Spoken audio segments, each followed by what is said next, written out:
Bring me on stage. Louder!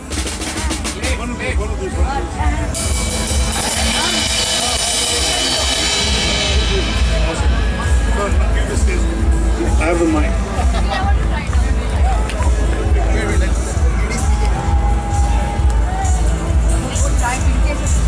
Hey, Vijay! Vijay! Yeah, when we start. You know what? The best thing to do is just grab a seat somewhere. That's the best thing. That's the way to. Come, Ryan, join me. Yeah, every year we have these accidents happening in Amboli, coming from Bombay. We keep wondering that. Every year we have these accidents. We come in from Amboli, we have people bang up, get bashed here, there, and the other. There's a bunch of reasons why we have people who don't pay attention while they're driving.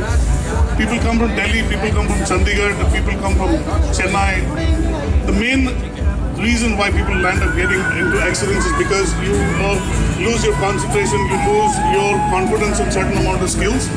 And basically what we're doing here is we've got a lecture that we're going to start a series on how to ride safely. These are my viewpoints. The idea that we're going to do is something that you have to follow every day, every time when you ride your bike. It's whether you ride wearing your helmet every time you step out. It's whether you wear your jacket, your riding pants. We've got a bunch of stuff that's lined up here. We've got different kinds of helmets. We've got everything happening for everybody. The first and foremost thing for people who do long distance riding is everybody here is here between a minimum of about 100, 200 kilometers. People who come from Delhi who come about 18, 19, 100 kilometers in 3 days is your physical fitness. The 3 basic exercises that we recommend to everybody. 3 basic exercises that we recommend. You do the plank, which makes your core muscles very strong. The second is a set of push-ups, and the third is you do sit-ups. These are the 3 exercises that you do on a daily basis anytime you want to step out on the ride. You want to pick up your bike, you're alone, you slip, you fall in the parking lot. We're not talking about speed, we're not talking about accidents. But the simple things, you park your bike, side stand slips because of gravel, your foot does not take the gravel, your bike drops. You don't have anybody, why do you want to ask any help to have anybody pick up the bike? You learn, bend down, pick up the bike on the back, walk backwards, straighten your bike up, very simple. Core exercises so that you're able to sit alert all day long. You're a super biker, you're a fast biker, you need to be able to stay strong for 8, 10 hours because these are the kind of people, these are the kind of drives that people do to reach goal. The concentration and the alertness is the main factor that allows you to follow whatever else I want to tell you in the story. Helmets, I drive with a full face helmet. It gives me protection from debris, it gives me protection from bugs, it gives me protection from rain. Accidents are something that I don't inherently like to talk about. Why do you get into accidents? You get into accidents, you bang your head, you know what, that's your karma. I'm more interested in the basic thing that keep you going, keep you from preventing bugs from getting your eyes. You're driving, there's rain, there's dust. You drive up and down this, you've driven from Delhi to Goa. You find it very difficult to drive these 400 meters into the parking because there's dust. Everybody's complaining and bitching about the dust. So that's the way it goes, wear your helmet for that. Modular helmets are the ones that open. Half-face helmets are the ones that cover the top. People use them for city riding. I think it's personal choice. The faster you go, the more protection you need. The bigger the bike you drive, my personal preference would be to can't drive. The similar thing is for gloves, and the similar thing goes for your riding pants. Why do you wear gloves? I'm not want to talk about accidents. You try and do 2 push-ups for me at 0 speed on this gravel here. And the next thing you know is your palms hurt. So prevent yourself from getting skinned because otherwise you're going to have starting ride home like a crab. Try and get your gear, try and get your clutch distant and try and ride home. That's very annoying when you're like 1,000 kilometers from home. So small examples that bring me to safety are these. The bugs and the debris and the dust. The mud in the parking lot, if you slip and you fall, please take care of your skin. Riding pants are just more comfortable. You wear your underwear, you wear boxer shorts, you wear your riding pants and you're good to go. You dry them, wash them, dip them in water, hang them overnight. Your trousers are dry, you're ready to go. You can do 10 days of riding in one riding pant and you're set. The inbuilt armor doesn't go anywhere. When you wear it, it sags. When you straighten up and you sit on a bike because it picks up the guard fits, that's the right size, you're ready to go. As much as that is for gear. We'll take questions at the end of all of this. So then we come to you're starting your bike. When you start your bike, the first thing that you would want to do is you have a very expensive machine. Clean your bike. First thing you do is clean your bike. It helps you find out where is your leakage.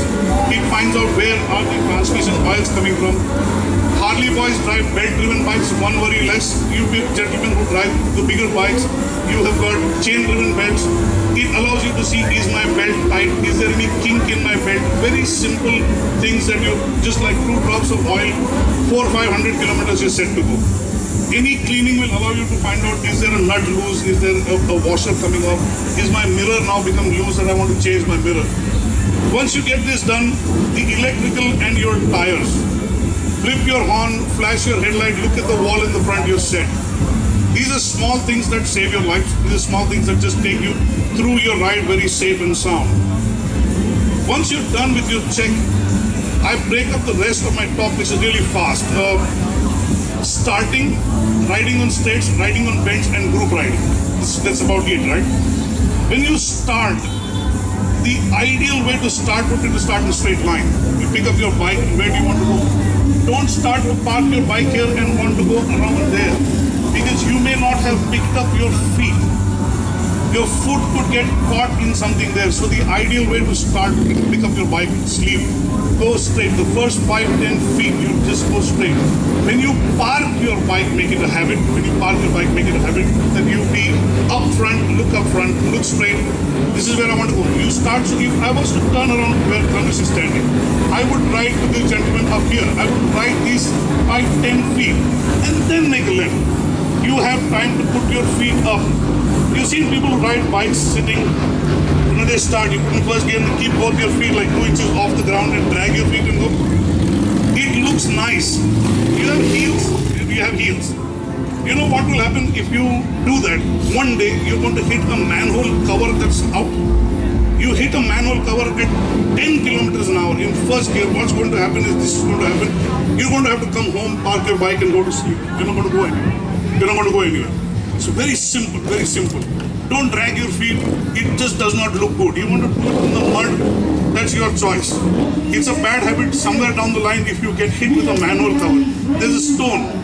You have brakes in speed breakers, the little rumblers. So what happens when you come to a rumbler, you get this bad habit of just putting your feet down. You have a gap in the rumbler. The bike goes through the rumbler, so your bike does not rise, which it does otherwise.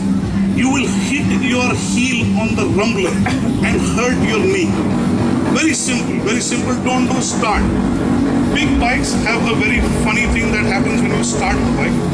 You turn straight and you turn left. The next thing that you do is, if you want to straighten your bike, just touch the clutch and touch the brake, the rear brake. If you just touch the brake, the funny thing is because of the big tire, your bike straightens up.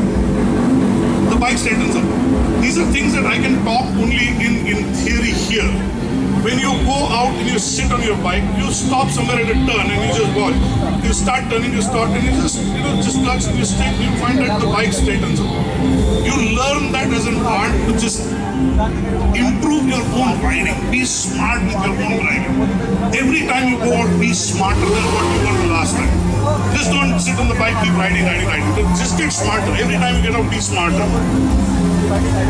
Figure of 8 that our dear little RTO police love to make you do is the most brilliant exercise that a big biker can do.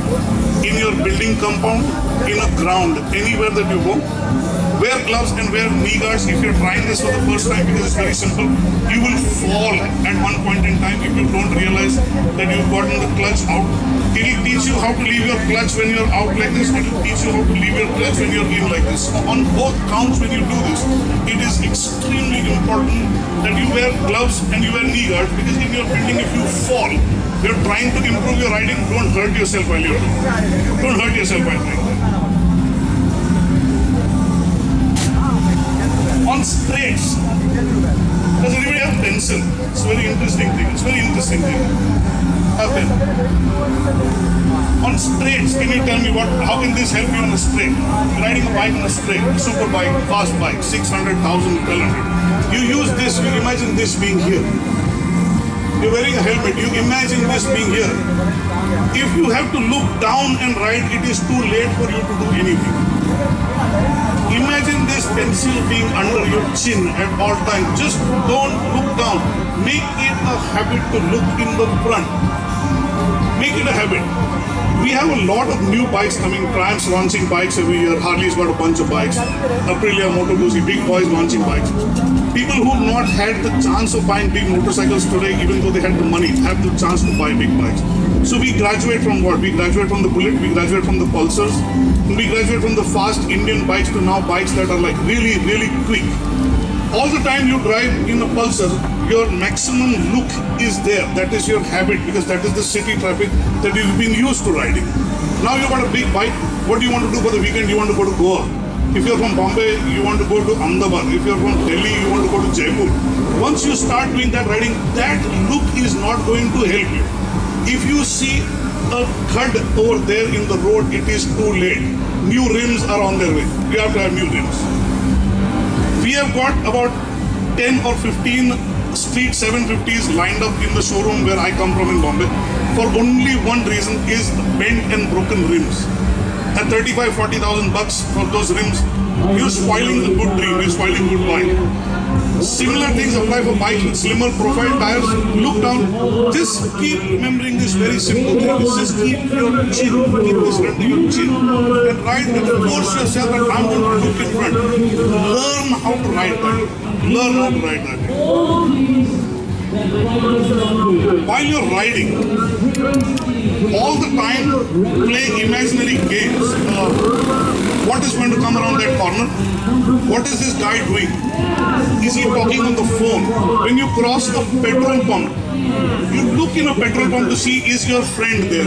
Make it a habit. If you're going, just look in a petrol pump. One day you will find some friend of yours who was ahead of you, had a puncture, pulled him, and you did not see him. Keep looking in front, keep your up, keep looking and make it a practice to keep your brain alert and alive. Consider everybody else on the road to be an idiot, one level below you. Consider everybody to be one level idiot. Impress on yourself that I need to know what he's doing in his car. Listening to music, like he's on the phone, he's driving on the phone, I want to be careful. He's doing something in his car, he's talking to his wife, his kids eating popcorn in the car. You need to be careful, you need to watch, you need to keep your eyes open, right? Fuel pumps and tree lines are the best way to keep yourself awake. It's the best way to keep yourself awake. Every time you come to a fuel station, look in the fuel station, see if you know anybody. Any of your bikes. I don't ride alone. I don't think any of you have come here riding alone. Everybody rides in their groups, 8, 10 people, 15 people. People look out. People look out. Every time people look out, it keeps you awake. It keeps you awake. That's all that I want you to do. On bends is where we meet with the maximum number of accidents. How many of you came from Amboli? How many accidents did you all see? Huh?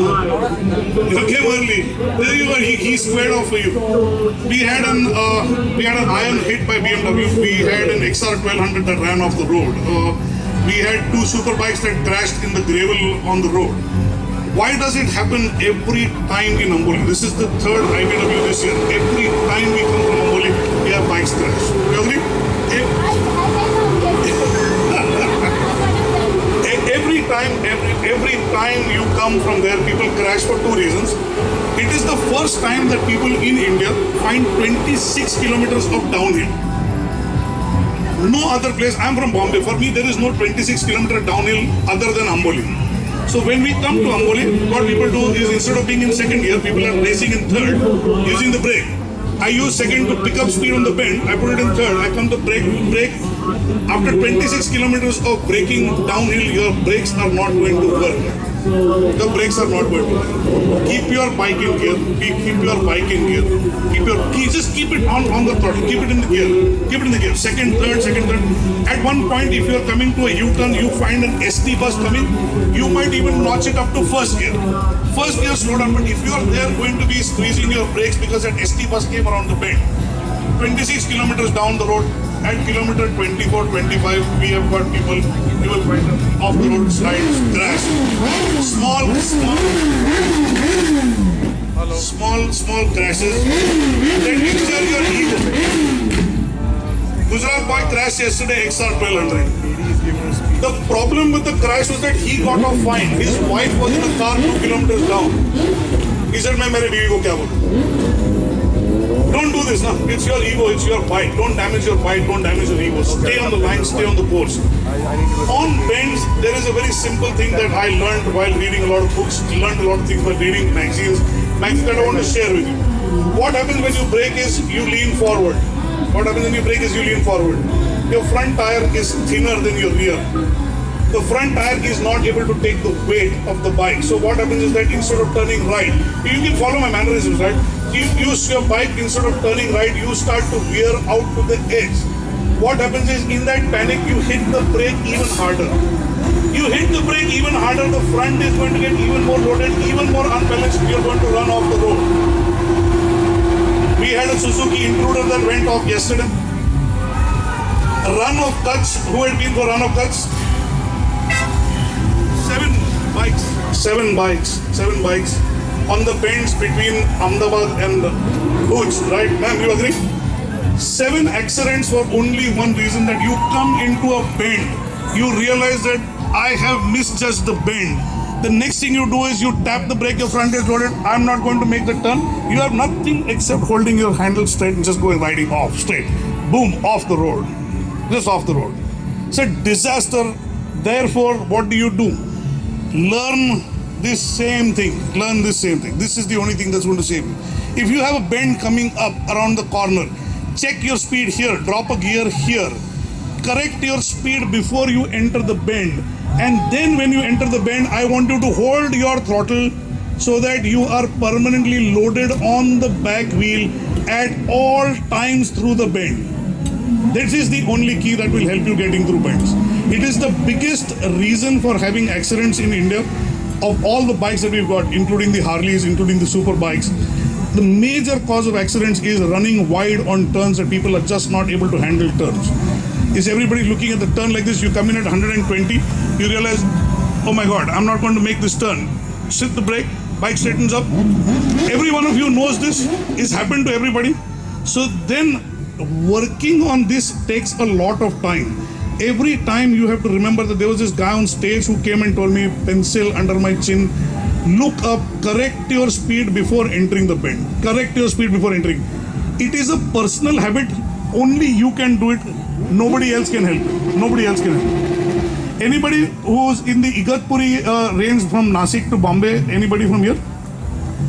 The best place that we do is from Bombay, we go up to Igatpuri, and there's a 12-kilometer downhill ghat, where we want you to come those 12 kilometers without touching your brake. No touching the brake in bends. No touching the brake in bends. You have a bend, you better be a man, stand up, learn, practice, and almost as I'm saying, like the whip. Don't touch your brake once you start bending the bike. Don't touch your brake, because the minute you touch your brake, you lean forward, your front, you straighten, and you go wide and you'll hit something. You realize this today when you go home. Tomorrow on your way back to wherever your gentlemen have come from, ladies, wherever you'll have come from, you're going to have to just realize that that's just not possible to do. It's just not possible to do. The last thing that I come to in my lecture is group riding. Group riding in India is a very new phenomenon. Super bikes are new. Group riding is even newer. Group riding is even newer. So the first thing that you do when you're riding in a group is please be considerate to the people who are riding with you. You never know whom you're going to meet. You never know who is going to meet you. You are all from a very affluent range of society. Any and every gentleman and lady that you meet comes from a certain strata of society that is either economically well-to-do, IQ-wise well-to-do, or professionally well-to-do.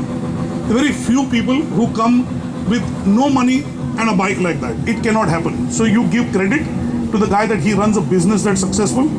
He's a doctor, or he's an engineer who's successful, or he's a person of extremely good mental intellect who's done. See, he cannot be stupid. He may not know how to ride his bike. Be considerate to the guys in the front. Be considerate to the people in the front. Hand signals, stop. I don't know. I have never ridden with you, man. I don't know what that meant. I don't know what that meant. On my bike, I'm turning. I want to go right. I ride a fat boy. On a fat boy, if you're going to tell me on a bend that I need to take that right, and if you expect that I'm going to show you my hand signal, you're mistaken. I'm sorry. Books say show hand signal left, right, this, that, back, front. I need fuel. It's not going to work. It's not going to work. It's because after 3 years of riding today, I've got like gentlemen like Gaurav behind or Durgesh, right? 3 years who've been with me and still feel that, you know what, I need to be careful of him. When you ride, you be careful of him. You just need to be considerate to people who are riding with you. Be nice, be considerate. You have loud silencers, you got loud exhaust, go behind and ride. Start with simple things like that. You have loud exhaust, ride behind in the group. Leave 10 minutes ahead of the group. Don't ride in front of a guy like, since I come in the Harley world, I have only a few Harley examples. You have a super low and you've got a guy in the front with like a CFR exhaust. The guy in the super low, when he comes to Goa, he can stand here. All he's going to see is me miming. He's not going to be able to hear Jack, KD saying something on stage, I don't know what he's saying. He's going to be deaf. Fatigue sets in for the people behind you. You're riding the bike, you have no problem. Fatigue sets in for the people behind you. They're the ones who get tired of listening to that droning sound. Again, it's not 100 kilometers that you would do looking down. Now you're talking Delhi, Baroda, Bombay, Goa, and then you have to do the same circus of 2,000 kilometers to go home.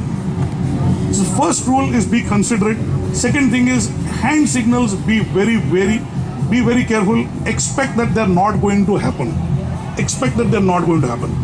You develop friendship with 6 people like I have with Gaurav. Gaurav knows me. I know Durgesh. Durgesh knows how I ride. Between the 3 of us, we got 3 years of riding behind us together. 3 years of riding together. So we know, okay, you know what, KD's rolled off his accelerator, he's tapped his brake once, you know he wants to do something. It then gets a part of you. But tomorrow, if 6 of us decide that we have a common bike, let's go, let's do something, we will end up doing some trash and total around here in the corner. So the way that you go around doing this is there are 2 ways. One is that I want you in the front to the left or to my right. I do not want you in front. I don't want to be behind your number plate. That is rule number 1. Second thing is, this is India. Don't ride at my side. Please don't ride at my side. I cannot see where you are. You're riding in my shadow. I don't want you there. Because you think that, it's cool, it looks cool. It's not cool. Because if a dog runs across the road, if I have to dive, if the dog crosses the median, if I have to dive, I will not only avoid the dog, but I will take you and go. Please don't ride in this corner. Please don't ride here. I don't like it. It just gives me the willies. It makes me upset. If I find you people riding, firstly, I have to find you there, right? So how do I find you? I find you by error. That at some point in time, okay, there's a guy who's waiting to cross the median. He steps down from the median. That's when I do this, I say, what is this guy doing here? That is when I find out. So on a fair weather day, I will never know you're there. On a fair weather day, I will never know you're there. So first the thing is, please go to the side, stay behind. The easiest way to follow this is keep looking at his rear view mirror. Keep looking at his rear view mirror. In his rear view mirror, I want you to see his visor. Every time you look at his rear view mirror, look at his visor. So if you were to humor me for a second, just come here. Just turn around one second. Turn around. If he's riding in front of me, for me to be in his rear view mirror, I would have to be here. And then I would have to go behind. I cannot be behind him. I will not see his mirror. I cannot be there somewhere. I would not see his mirror if I was ahead of him. So I have to be here. And I have to keep falling back. You have to do this. You just have to learn to do this, because the last point of my talk, before I take any questions that you may have, is an extremely interesting concept. It is physics. At 70 kilometers an hour, which would be the average speed that you all gentlemen hold on the highway, 70 kilometers an hour, if you hit the brake, your bulb at the back is a filament bulb. Do you know what is the time in distance that it will take for that bulb to light up? No. How much is the split of a second at 70 kilometers an hour? It's 12 and a half feet. 12 and a half feet is how much? You want to humor me? Come and stand at the end of the stage. Have you ever maintained that distance? Ever? If you don't maintain this distance till today, whatever has happened and whatever goes on, no, has gone on because you're lucky that you're maintaining your sides, you're behind, and you're there. Any lesser distance than this, by the time he has hit his brake and his bulb has come on, 12.5 feet have already gone. He's hit his brakes. You don't even know he's hit his brake because his bulb hasn't come on. 200 milliseconds is the time you do the math. 200 milliseconds is the time you do your math. Like I told you, it's very interesting that this safety topic can go on. I can teach you a lot of things. Maybe you can teach me a lot of things. Like I'm not over the hill, so I can learn. I'm very receptive to hearing. But 12.5 feet at 70 kilometers an hour is your minimum. You mess with that, you start riding here. He hits his brake, you will hit him. You want to walk around the parking lot, go past the Harley parking lot. I'm very proud Harley owner. Go past. I will show you my bikes. I don't want to know other people's bikes. Go walk past. Walk behind all the bikes. Walk behind all the bikes. 6 out of 10 bikes, unfortunately, will have a crumpled lip at the rear. 6 out of 10 bikes will have a crumpled lip. I'm very sad that happens because everybody takes good care of their bikes. Whether it's a Triumph, whether it's a Honda, whichever bike you have. Kawasaki, Ninja.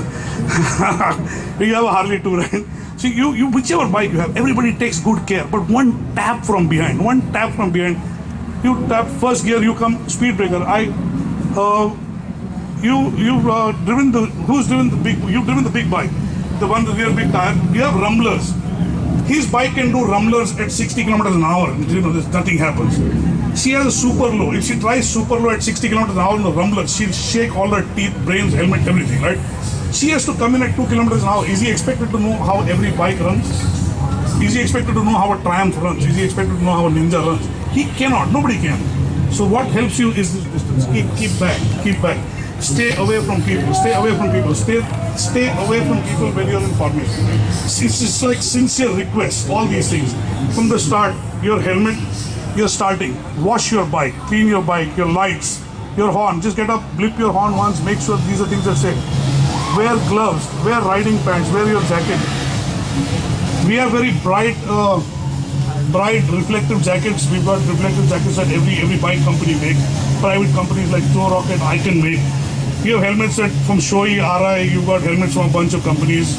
You've got knee guards, you've got riding pants. Everything is out there for a reason that it works collectively to put your life together. 2 o'clock last night, I don't know how many of you know, 2 o'clock last night we had a biker who crashed in Mapsa town. He avoided a dog. Noble thing that he tried to do. Moved, skidded, fell, landed on his back, cracked 6 ribs. So he is right now in a hospital in Panjim. You know what? The next 6 months he's going to be like, wincing in pain and riding. It's not whether gear helped him or gear did not help him. He was wearing gear, so he's got hairlines on 6 ribs. Had he not been wearing gear, he would have had no skin also. He would have been having no skin.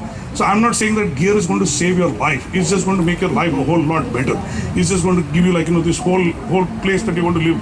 You don't want to come home driving like a crab. Remember these things. You don't want to be like that XR 1200 guy saying, my wife is 2 cars behind. Now what do I tell her? My dad said, don't take the bike, and I took the bike and I went. This is conversation that happened in the carts yesterday. Year before that, we've had crashes. See, it's just very simple. Thank you very much for coming along. It's my first public lecture. I hope, it's done something. Thanks. Thank you very much. You all have any questions? Tanush? I have to just talk on behalf of Katie. He's a good friend and he's agreed to do this for the overall good. So I really thank him on everyone's behalf who's been here. I think that was a whole lot of good information that everyone needs to know. And I think that's what people should be practicing. We don't have that on the road. So power to Katie. Some humor, please. That's his signature humor. He's the road captain, but he's also a very good stand-up. 1 or 2 of those. 2 years ago, Raghuveer Bhagwat went. He